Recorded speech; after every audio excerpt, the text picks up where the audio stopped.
Namaste, friends. Good morning. Arun here.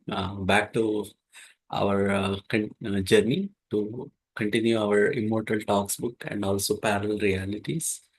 Uh, so I hope you are immersed into this journey of book called Immortal Talks. We are going to go in depth today with a few more details today. And I think this time we will talk in detail about what is uh,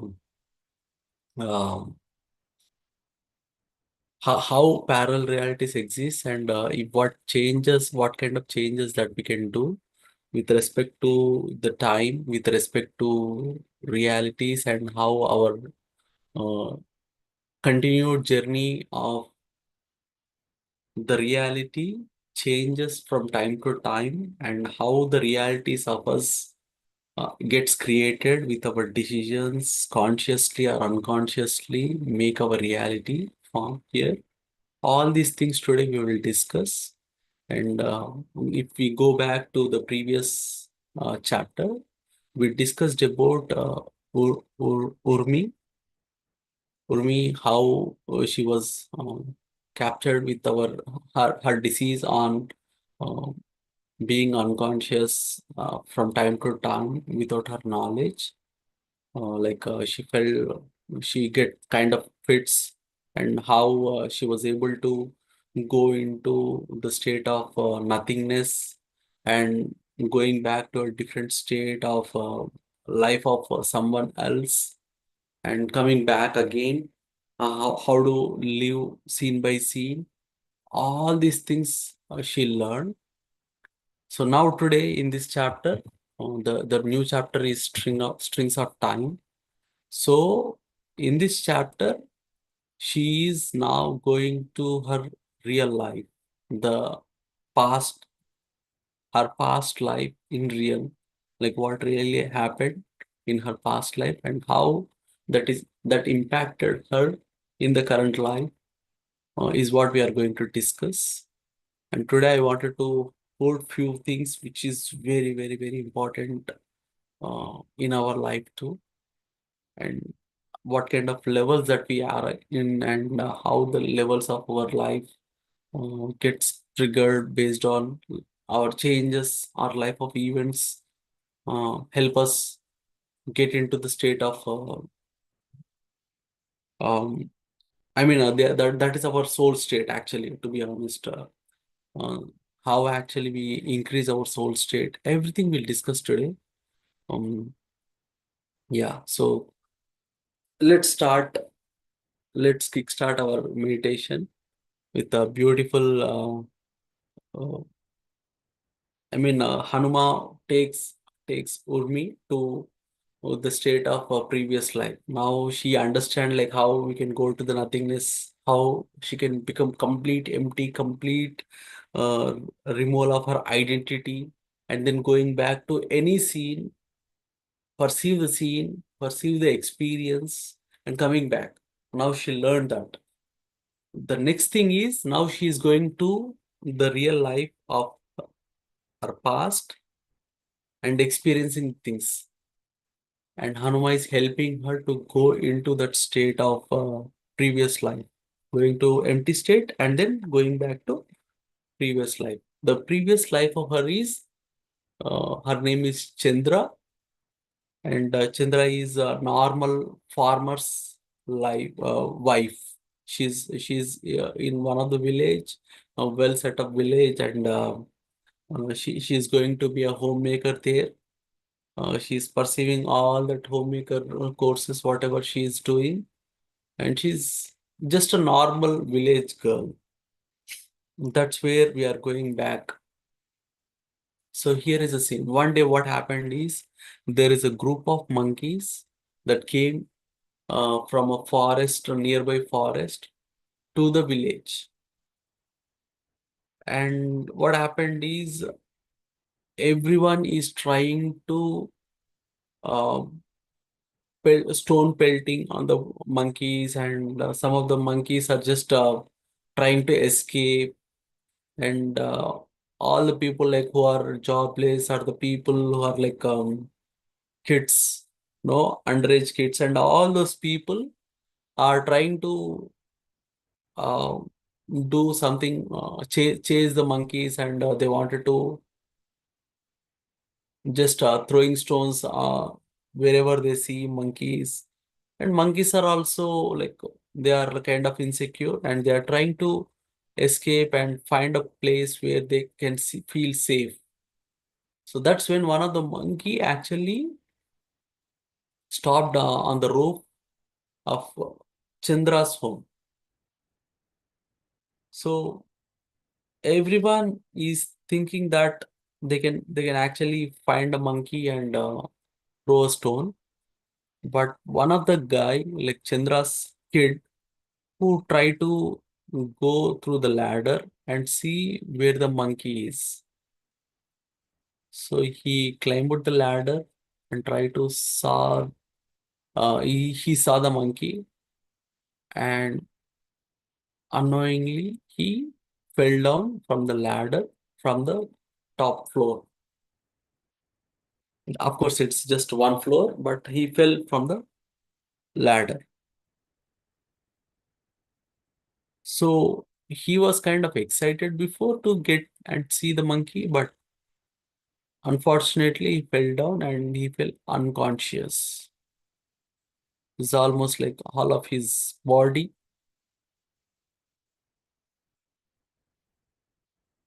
I mean, it did not have any injuries, but he fell down and he fell unconscious. And suddenly, everyone in the home, in the village, are more ferocious because they have more reason now to find the monkeys, to chase them down and kill them. That is their idea, because they are also feeling insecure of these unintended, unattended guests of these monkeys. Monkeys are even more feeling the same thing. They are also very fearful, and they're not able to go anywhere but finding the safest place. This is a situation of being fearful on both ends. Although it looks like on the one end they are like finding, chasing down, and the other end they are trying to find the safest place. In a situation of this chaos, a person, a kid, fell down and unconscious. The situation become more chaotic. All the villagers are trying to, some of them are trying to pacify the mother, Chandra, and some of them are trying to hit the monkey, get rid of all the monkeys. And the whole village gathered in one place. That's Chandra's place. So Chandra, all of a sudden, what she's trying to do is, she also went and want to see, climb up the ladder and see if the monkey is safe enough. Contrast to all the villagers, what they are trying to do. On one side, villagers are trying to kill it or throw some stones or trying to chase it. On the other side, her kid, her son, who fell unconscious, and she went up trying to see if the monkey is safe enough and try to feed the monkey out of this chaotic situation. She wanted to feed some food to the monkey. She went there, happy to help, happy to feed, just like another mother. A mother who always looks whether the baby is getting enough food, whether I can feed the baby. Is baby safe enough? All these things are the characteristic of every mother. So even Chandra is doing the same thing, but this time she is doing the same mother characteristics for the monkey too.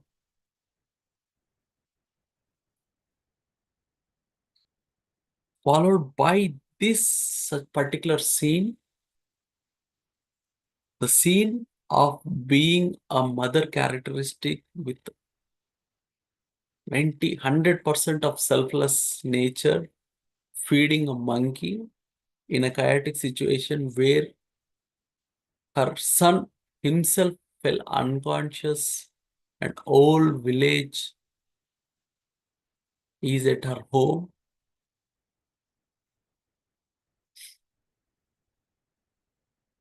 Touched Hanuman, who is doing meditation law. Somewhere is doing meditation in some astral plane or some different plane in the Himalayas or somewhere.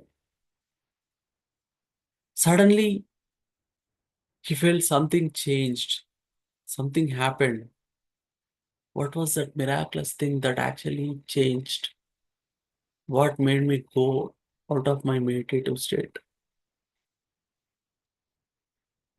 He doesn't even know what happened, but he is well aware that there is something changed, something miraculous thing happened somewhere in one of the plane. So he is trying to ask Kala the time. What is that something that triggered me? There is something happened. Kala, come, help me go to that place. There is something great happened. Some greatest of great happened. Let me go there, find it. Then he's Kala, Kala explaining that there is nothing really changed. Everything is normal. The only thing is there is one mother who fed some food to the monkey for this chaotic situation. Then Hanuma asked, is that monkey belongs to Matang's community? Or is it something great about these monkeys or the mother? What exactly, what is that something that actually closely connected to me? What I wanted to understand. Then Kala said, nothing Deva, there is nothing as such. So no one is connected either from the Matang's community or from some great war happened or some great sacrifice. I don't see anything great in this particular scene, Deva, but this is what happened. See how it was related, and I don't know, but this is what it is. He just explained the scene. He explained or the situation happened on the top of the floor. Then Hanuma, indeed, this is a great scene. Although it does not have any connections to my closest community, Matangs, but indeed this is a great scene. I wanted to help that mother who become very selfless, who become sacrificial, even at peak situation of losing up his son, who is in unconscious mode, might be losing his life. But still, at this particular situation, she is still thinking about that monkey and feeding a monkey where the entire village is trying to kill the monkey. But still, she is helping, although like there is some personal loss is happening at her home. This is indeed a great scene, Deva. explain to Kala. Now I wanted to help Chandra in getting the sun's life back. How do I do that? So he invited Ashwin twins. Ashwin twins came back since Deva asked them to come and try to heal if she can, if Ashwin twins can help the kid. The kid on the Charlton, like he was kept in a bed where they are trying to heal, and someone can come and do some help there. So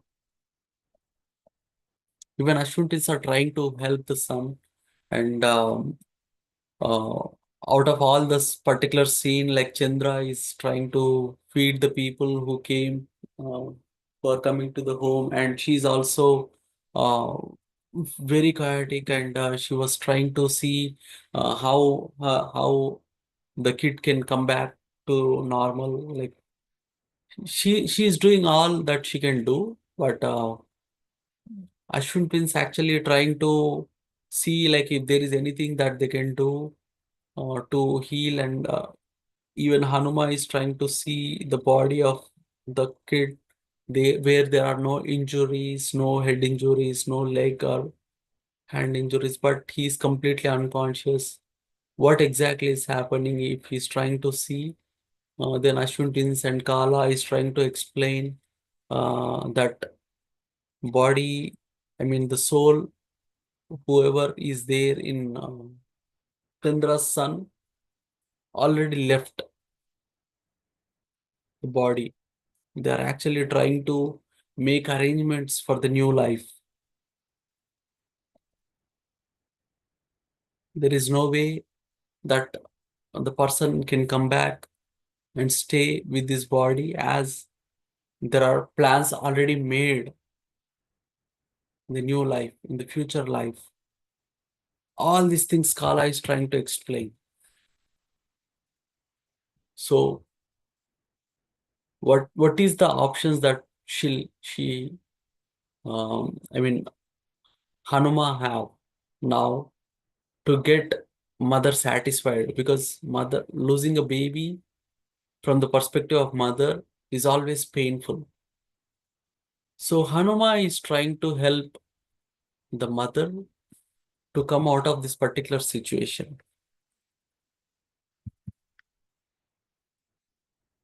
Yeah, it is indeed a great loss to any mother. The mother, out of all the situation, who try to help uh, heal monkeys and everything, so definitely he wanted to help, and he definitely certainly do not want this to happen to a mother of that stature. So from here, like Hanuma started doing the scene change. So he himself arrived to the scene. He himself want to help the mother. So everyone tried to agree. Kala tried to surrender to Hanuma and help wherever needed, and what are the laws of nature, wherever the laws of nature can also support this kind of cause. So what exactly that law of nature can support, what exactly needs to be done. He's trying to, uh, he's just trying to be there. So now it's time that we understand the wisdom here. So there is a great wisdom of soul that Hanuman tried to explain as an individual to this whole man kingdom or human kingdom, and also to at the spiritual level, all to the soul. There are like T strings for each and every soul. Each and every soul will have T strings. There are like 14 T strings. There are 14 levels. where he explains. See, I wanted to have these things before um, I wanted to explain it uh, without making any changes from the book. So a soul that own 8 T strings have advanced a step farther on path of devotion. So any soul that has 7 strings that can exist, but that does not have which can either be reasoned like science, philosophy, etc., or experience based like a section, religion, love, humanity, spirituality. They either normal human being has a minimum of 7 strings. They all subscribe to a belief system, whether they are aware of it or not. So any soul that exists with a physical body has all the basic stuff, all the basic stuff is nothing but having a 7 T strings. Any soul that has 8 T strings, and if a soul advance itself to the 8 T strings a step further, they not only subscribe to the belief system that they have, like it could be Hindu, it could be Muslim, it could be something else like Christian. They are associated with the people who have the same belief system. I mean, you join if any of the T strings improve, then you join to the same belief system. So you believe the same people, you join the group. They are not alone. They are trying to understand what's there in that belief system. They'll try to find the community. They'll join that community. They'll be more active in the community. That's where your level at like level 8. When you advance yourself to the 9, what happens? They begin to invest themselves in their belief system. They start making sacrifices for it. Some devote their time, others sacrifice their wealth, possessions, cattle, comforts, whatever else their God, visible or invisible gurus, mentors, or their books inspire them to sacrifice. So this happens with everyone, my dear friends. Whatever the belief system that you are in, if you are doing all these things, then you are at soul level at 9. When you improve yourself further, what happens? Your souls that own 10 T strings are on the next level of devotion. They avoid communicating with people in their social circle who subscribe to a different belief system. They avoid everything that might shake their beliefs. They avoid all distractions and continue to invest themselves more and more into their belief system by way of donating their time, effort, and possessions. That means they are going deep into the belief system. And if you go further deep, then you are into the soul state of 11 T strings, have gained so much experience and strength in their belief system that they stop avoiding and start countering other beliefs. That means at this level, after devoting yourself much and trying to avoid all that stuff, you are now countering the other belief system. Hey, instead of your belief system, my belief system is correct. You start arguing with them, start countering them. They may not debate with other people, but they build arguments quickly in their head against opposite views. They declare their belief system to be only and supreme truth and dismiss other either as its derivative or completely false. So friends, this is happening with everyone. We are all in the same path and trying to do all these stuffs. Irrespective of what belief system that you are in, we are doing it. We are going to do this as you progress. So soul that own 12 T strings have come across and successfully countered so many other belief systems. So this is where you actually kind of become something like guru, like I mean, you are becoming intellectual at your subject. So now you start winning the arguments, countering them, and winning them is the next level. Everything under the sun can be explained by what they believe in. I mean, whatever under the sun means, like in the universe, whatever they come in, they'll try to win the argument with their own way of projecting things in whatever they believe. If something can't be explained, they have an explanation why that is so. They start seeing their gods and ideas in every phenomena they witness. So this is at the soul T string 12. So this is what is going to happen with many of the gurus who are at the intellectual level, and they are all at soul uh, 12 T strings with 12 T strings. What happens even if you advance? Then the soul with 13 T strings don't feel any need for explanation, nor do they make any effort to convince others. They see the entire world as a beautiful manifestation of the gods they worship or ideas they believe in. So this is when the other way of saying the same thing is you attain nirvana and samadhi state where you see everything as a whole, and everything is within and everything outside is also same as you. Is what in different ways they explain these things, but here they actually because they attain the soul state of 13 T strings. And now what happens? The soul has 14 T strings. So this is when, I mean, when you advance yourself into 14 T strings, the soul split into, with vast knowledge, now the soul split into two souls, T strings 7 and T string 7. I mean, the soul itself split into two souls.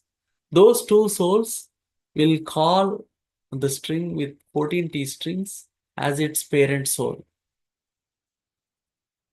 But by the time the parent soul will never exist, because it is now shifted into two souls in reality. They act as mirror images of each other. The souls that split, right, that those two souls will become like mirror images. They almost look similar. They both live in one body in harmony. If one soul gets engrossed in a scene, the other shows it the mirror. So now at this state, you understand everything from the opposite side and this side. You reflect each other.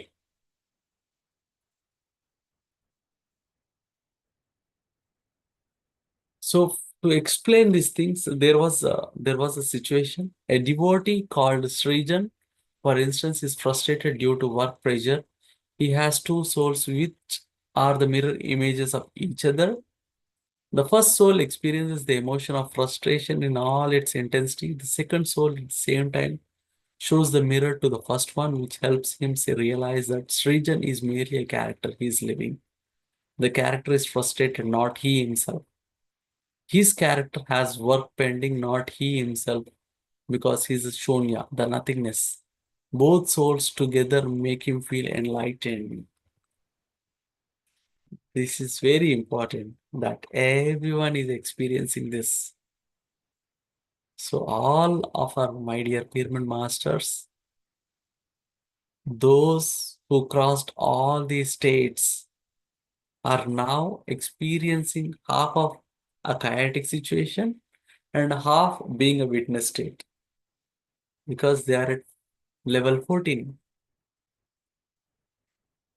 So after explaining all this jnana, now what he need to do is he need to find if where exactly the Chandra soul is at. So Chandra soul is actually need to be enlightened only when the soul strings are at 14. then the soul will split into half, so that half of his soul can be transferred to the unconscious of her son, right? So he's trying to find a place where Chandra's soul can get to that 14th state and split her soul and put half of the soul to his kids' life to make the kids' uh, physical body to a normal shape. At this point, Chandra has only 13 T strings. She must be having one more T string coming from somewhere else so that she can do this thing. Otherwise, she cannot do it because she was at the state of 13. She's almost able to sacrifice herself into everything. I mean, all those things are crossed over for Chandra's life. Now she needs to do one great stuff in her life so that she can split herself into two body, two souls, and the other soul can go to her kid. So while Hanuman is trying to see like if there is a scope that he can split the souls and make this possible,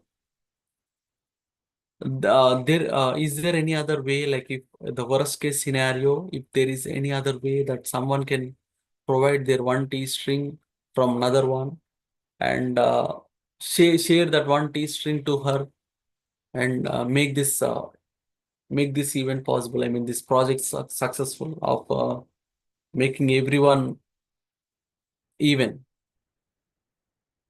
So at this time, there was one monk who is close nearby and who can come and make it, but he's far away and he has to come like in 6 hours to get this done. So while that is happening, even he's trying to see if there will be any situation where he can actually jump in and do the change.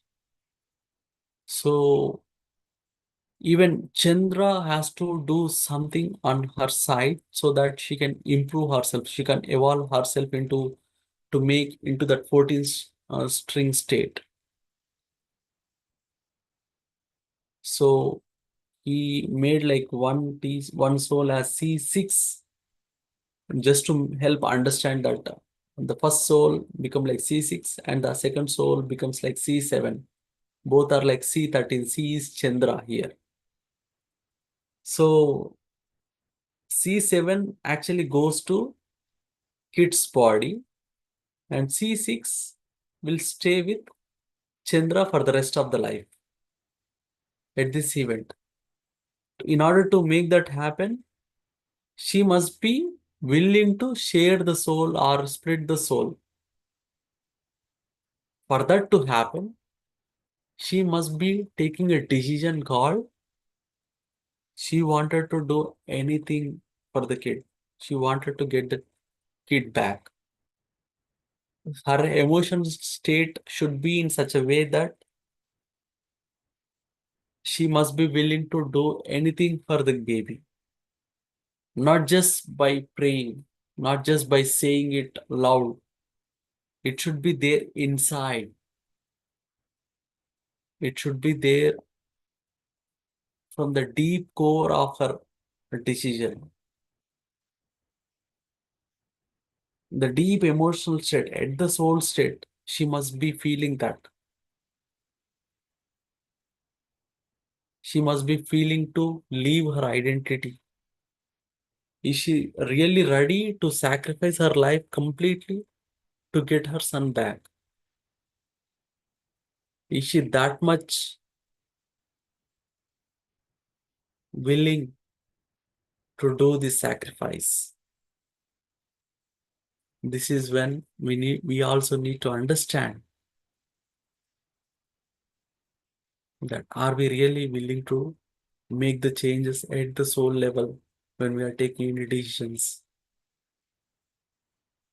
Is that something that you want to sacrifice in your whole life to make something big, something great, so that you evolve yourself at the soul level? Are you willing to sacrifice all the money, all the life, all the earnings that you have for some great cause? Are you just saying it, or you are just living it? Is your intentions, although it is right, but how deeply, how emotionally you are connected to those cause? And what are your actions? What are your emotional coefficient on those causes?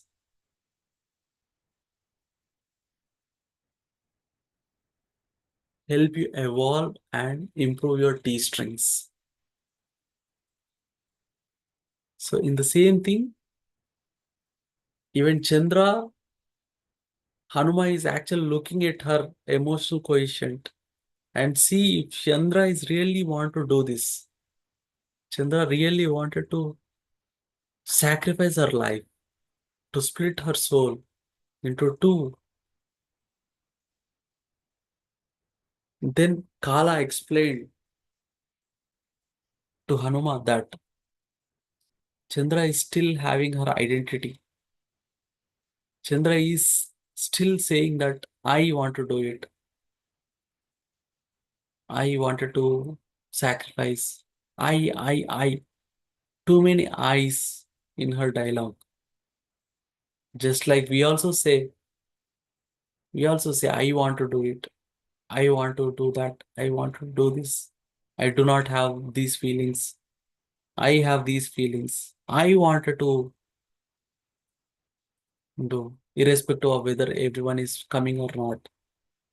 So if you use too many I's, that means you're still having an identity. If you're still having an identity, then you're still at T strings 13. So you parallelly need to understand that this soul have a body. Body does not have a soul. To try to understand these things. Leave all the I's. Leave all I, my, or whatever, all these things. And you try to see the scene as is. Unless you get to that state, Hanuma is not able to help. Suddenly, at one state, she thought of leaving all that stuff and started praying out of surrenderance. She left everything. Even I and my is also not coming now. That split second, Hanuma was waiting for happened. Soon after that particular scene happened, that particular situation where she evolved herself into a different state, where she forgot herself being Chandra and trying to do the stuff. Then Hanuma jumped in quickly. Yes, now she made the decision. Now she become oneness. Now she allowed Hanuman to do the job. So this is what the universe also looks in us. Universe always try to help us, but are we really ready to get the help? Are we really ready to take? Are we really eligible to get the help from the universe? It happens with everyone, not just 1 or 2 person. Everyone will have these kind of things unless you remove that I or my, this is my project. Even myself, I say many times that it is mine, that is mine. Practically or impractical, I say it many times, with awareness or without awareness. So unless I have Arun in the picture, Arun will be at the 13th string. Unless Arun is someone who's doing the stuff and everything is will be taken care at its own speed, it will never happen.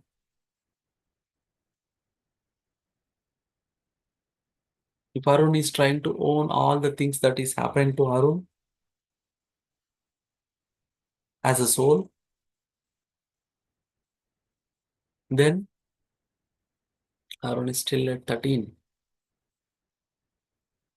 Although if Arun knows that is going to happen, but still he has to act upon, knowing that Arun being a witness as a soul, then things will flow because he's not owning any stuff, but he's still doing it. That is when universe will start helping because you become a witness. You're not owning it now. You're not scared anymore of the consequences of the action you have taken. That's when soul got split. Soon after the soul got split, what happened is uh, he quickly jumped onto thing and made her kid transferred this particular C7 to the kid, and C6, which is like a basic to one string less than basic. That's when she will be living her entire life. She agreed that her entire life will be dealt with that C6. And in order to get her life back, she need one more extra string that a monk is going to get from his own. So monk came in and monk was fed at her home. Slowly she started, uh, I mean, at this, whatever the emotional state when what she is in, right? She is actually um, feel unconscious at that time, like when she was taking decision that I am going to sacrifice my life, I want my kid at any cost. All these things while she was saying, while she was talking about it, she felt unconscious. And then once the complete transfer is done, then she got one string from the monk, that is M1 to C6, and now C6 becomes C7. Now the C7, whatever the C7 it is went to her kid, and that's how the scene went successful. Both were living, but the catch point here is the rest of the life they're actually living half of their being as a half soul. This happens with most of the folks who are actually into the deathbed and they come back, and some of them with half knowledge they will live their entire life. All these things happen only because of these decisions that we take in the emotional state. Most of our lives, of our friends, or you see many folks, because of their emotional state, whatever the decision that they took, in that split second, the entire rest of life is going to change. I've seen many folks with these things. I do not want to name them personally, but soon after I understand the situations in their past lives or past, will easily be able to connect and understand, oh, this is what happened. This is what they took the decision at their emotional state on that day, on that particular split second, and they are living the life because of that. Yes, these are the instances in our life too, but we forget that since in that emotional state we took those decisions in a split second, we don't remember them anymore, but we are living the life. In the same way, like Chandra, the rest of the life, she lived that life being half of the soul. And after that, um, the life she lived with half knowledge. I mean, whatever she was doing, like the health is, I mean, since the T strings are very less to her, all the knowledge, whatever she carried over the years, is now gone, is now transferred to her kid. She lived the rest of the life with half knowledge, and after the life is over, she did not take another life since she is having only half of the T strings to get to the new life. So she waited onto uh, the sun, because the sun is having another half life, the mirror life, mirror soul. Unless she get that mirror soul back, she cannot take a new life. And that the other life also is trying to improve, and she's also, I mean, the kid is also growing, right? So with this split souls, they started their journey. Half of the soul went with the kid, and half of the soul is, I mean, the kid's life, right? Like kid's life, it is also having living the half life. See the magic here. Everyone is living half of here. Even Chandra is living half there. Her kid is living the half life, and half of the kid who actually went past to a different life already is living half there. So all these things happened with those changes.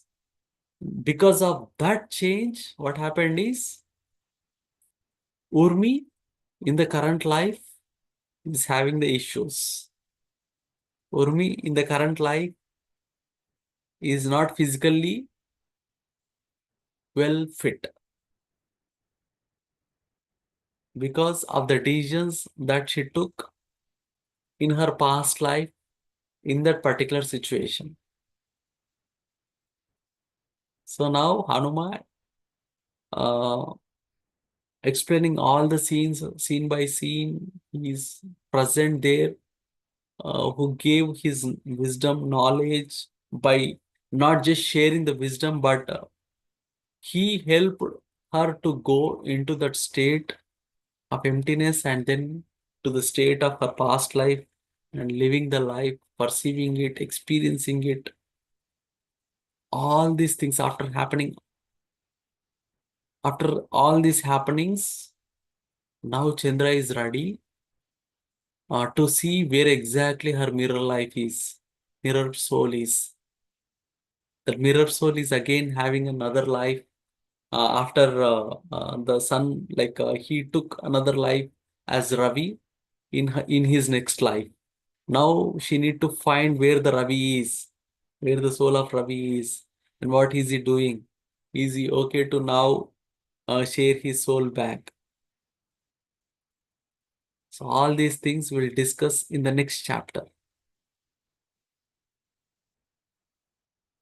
But finally, what we are trying to understand here is we don't need to see it as a story or something that really happens, or whether we have a doubt whether logically if this is what happening, logically if this is correct, is that really happens.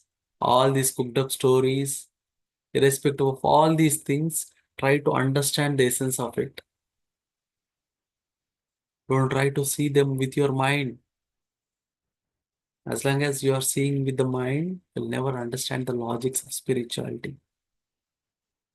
But if you look at it in the spiritual perspective, everything seems logical. Why everyone's behavior is like this? Why everyone is doing like this?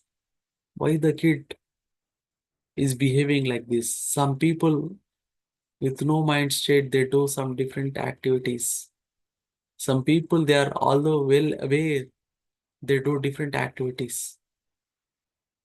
We kind of become judgmental easily without understanding its purpose, without understanding why it is happening. Only when you understand all this stuff, like what happened in the past life, what kind of decisions that they took in the past life, what kind of emotional state they are in when taking the decision, and how emotionally it is going to impact in the future lives. What kind of situation are we in? Is it really needed? Is it really required? How emotional are we? And what kind of level that we are in? Today, the great wisdom that we learn here is level of T strings. Each and every decision, each and every evolution happens in you with your decisions, improves your T strings. The more pure decisions that you take in your life, the more T strings you'll add to your soul. Keep improving your T strings. Keep staying there at 14 is our target. Don't try to counter the arguments. If you are still countering the arguments, then you are at one level. If you are able to win the arguments, then you are at one level. When you are sacrificing, you are at one level. When you're sacrificing entire stuff that you have, you are at another level. After doing all these arguments, winning the arguments, learning it, comparing it, and then leaving everything all of a sudden and being witness after knowing everything, although you know that what's going to happen from the opposite person, or how exactly they perceive things, even if you say something, you understand all this stuff, but you still at witness consciousness, rather owning a situation or the comments or some judgments passed against ourselves. You still accept them and not taking them personally, but seeing it as a scene, seeing it as a phase of the life in a witness state, again is at another level. I think my dear pyramid masters, you're all at this level. You're all doing the stuff. Whatever all these lower T strings does, you did it, you completed them already. Now you are at a state that you know everything, everything around you, whatever the happenings that you have, but you're still being there as a witness and enjoying them is what we need. So with this positive note, I will end the session. In the next session, we'll again go back and see how these souls can combine together and make Urmi's life better. Urmi get rid of her disease. It's not a disease, but that is what it is. Yeah. Okay. Yeah. With this, I'll try to end. Yeah. Thank you. Thank you, friends. Thanks for listening to me, and thanks for this great opportunity, Sirisha. Yeah. What should I say? You already knew all this stuff, but you are asking me, requesting me to